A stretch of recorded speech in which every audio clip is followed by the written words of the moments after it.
今日咧就係講騙局人生啦。問下大家先，有冇試過講大話嘅？拍手嚟聽下。哦，有啲人冇拍手，即係佢而家都講緊大話啦，係咪？係。有冇人諗過咧？今日嚟到之後咧，就發覺你已經被騙了咁樣，哈哈哈！有冇咁樣諗過啊？冇啊，嗬。我個形象都幾好喎，係嘛？我係有諗過嘅，係有諗過。不過呃得個雞碎咁多咁就算啦，係嘛？話騙局人生咧，今日嗰個棟篤笑嘅形式咧係講 one-liner。嗱，今日好多行家，所以行家又多。有冇人聽過 one-liner？聽過 one-liner 嘅拍手嚟聽下。嗱，哇，有見識。所以今日唔可以亂咁講啦。之前嗰啲場數咧，有時冇人拍手就，即係我亂咁講得啦。咁我解釋一下啦 ，one-liner 係咩咧 ？one-liner 咧就係嘗試咧用一句去笑死你，咁啊做唔到嘅。放心，大家唔會死住出去嘅。總之咧，個古仔有時可能2-3句咧已經完結，然後令到你笑嘅。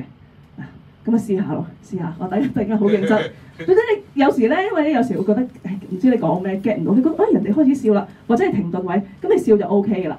即係我明嘅，有啲人都話聽棟篤笑一定要笑嘅，就唔一定嘅。即係好似咧，你玩過山車，你有冇見過有啲人咧？佢真係唔驚噶嘛，揈到咧，然後佢個樣係咁，都冇玩嘅。咁冇辦法，我幫唔到佢嘅，係嘛？好，大家嘗試就 enjoy 啦。我咧開始啦。我咧以前個人咧就好認真嘅。我試都當真，而家咧唔同啦，我好求其，我真都當試。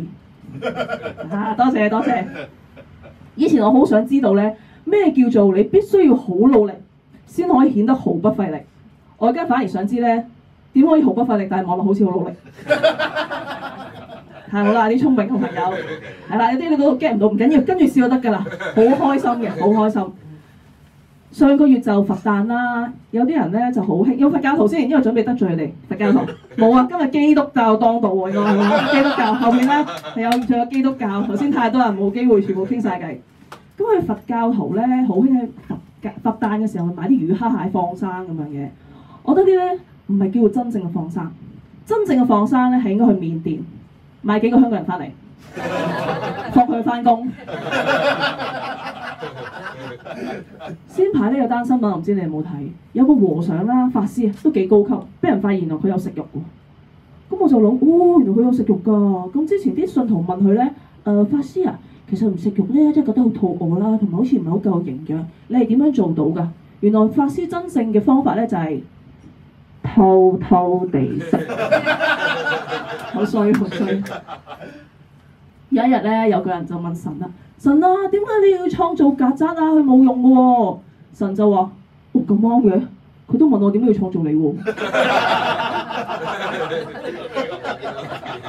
我屋企咧係10分係咪？我聽10分幾好幾好。我屋企咧仲有嗰啲傳統啲電話嘅，咁可能冇乜人做呢啲電話啦。我周不時都會收到嗰啲問卷調查嘅。通常咧佢都話做2個字，結果做半個鐘未做完啦。咁嗰次我同佢講唔得啦，我真係做唔到啦，冇辦法。佢話：小姐，如果你而家唔做嘅話咧，我哋成份問卷就會嘥咗㗎啦。不如我另外約你嘅時間再做過啦。我心諗，你覺得我會俾個電話你咩？小姐，其實我已經有你電話㗎啦。手提電話咧同人係好似嘅，當你年紀大咗啦、舊咗啦，個尿袋就要長期插住㗎啦。我係好佩服嗰啲老人家嘅。佢哋講嘢咧係充滿住前瞻性。當我仲諗緊咧10年後要做啲咩，佢哋已經圍內討論緊下世要做啲乜嘢。有一個 BB 咧，佢出咗世2年都冇講過嘢。佢第一句説話係：我係唔會同陌生人講嘢㗎。有個小朋友咧，佢好唔中意同人講嘢啦。佢 Halloween 嘅時候咧，就決定扮忍者。我知道咗之後同佢講：你扮忍者咁冇人見到你㗎喎，咁我都唔使派糖俾你啦。會咁㗎？咁啊，我扮一個失敗嘅忍者啦。今年過年嘅時候食團年飯啦，10幾個人嘅。咁食完嗰朝早咧，即係第2朝早啦，我一撩鼻，原來我中咗喎，2條線 Covid。3日之後咧，同台食飯嗰10幾個人咧，冇一個人中。結論係咩咧？我個人都幾冇感染力㗎喎。而家廚餘都可以回收啦，係咪啊？廚餘可以回收，我老公咧就好環保嘅，佢就同我講：如果廚餘都可以回收咧，我哋屋企真係可以做到零廢物啦。然後佢望住我喎。我咪望翻佢咯。